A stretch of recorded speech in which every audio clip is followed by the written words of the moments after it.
My name is Joshua. I live up here on that hill over there. Wow. I get to Sea of Hotel from my driveway, actually. My kids go to school right about 2 minutes down the road at Kibbutz Tiganya, the oldest kibbutz in Israel. And they go to school at the corner of the Sea of Galilee and the Jordan River. That's where their school is. Wow. Nice. And we moved back here 2 years ago. I grew up in the States originally. My mother is from Haifa, Israel. My mother was born and raised. A long story, but she was one of the first adopted Jews in the nation of Israel because she was born in January of 1948. And Israel became a modern state in May of 1948. My mom was adopted just after Israel became a state. And her birth mother was Ruth Epstein. And then her adopted family was Miller. They fled into the Holocaust in Germany. Just like my real grandmother, my adopted grandmother and grandfather fled Nazi Germany. Wow. And I grew up with my adopted grandmother who was Orthodox. So I grew up in this interesting life with very interesting because my father was not Jewish. He was raised Catholic. Wasn't religious, didn't believe really much in anything at the time. My mother was raised Orthodox Jewish from Israel. Catholic grandmother, and then my Orthodox grandmother would spit on the ground and said the name of Jesus.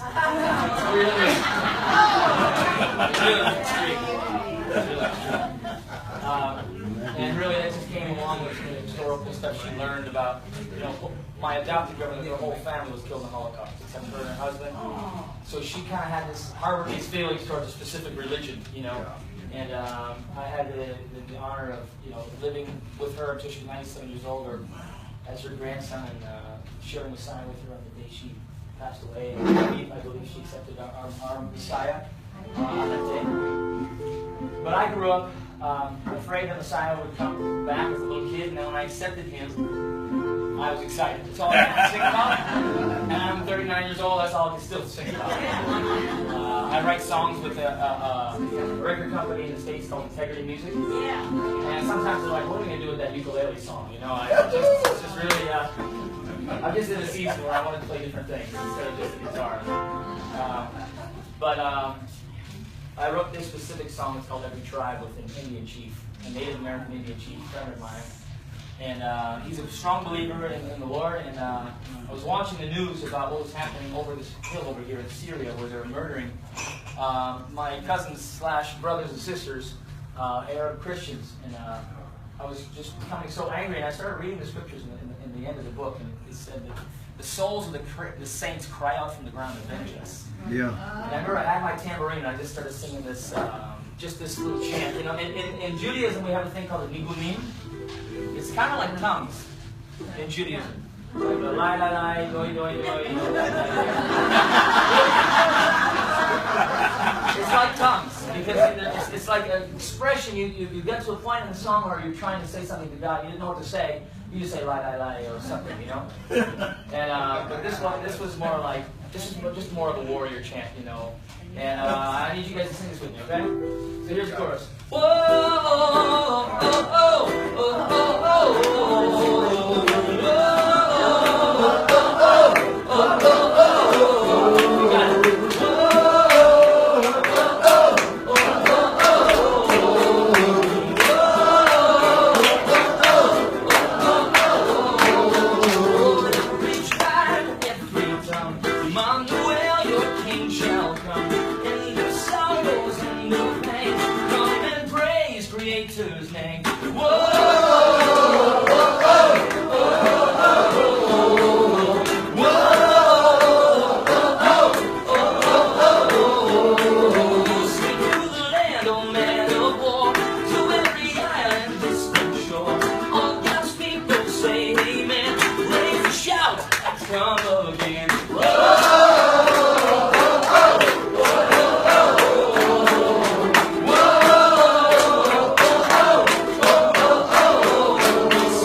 just thank you for this day, Lord. I thank you that all your promises are yes and amen. I think that we can worship you here on this lake.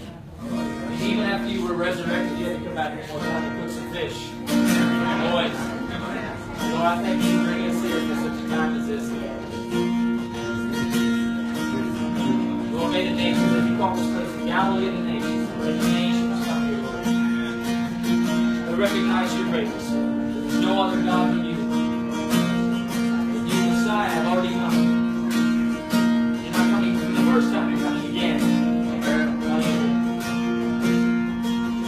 Go.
there is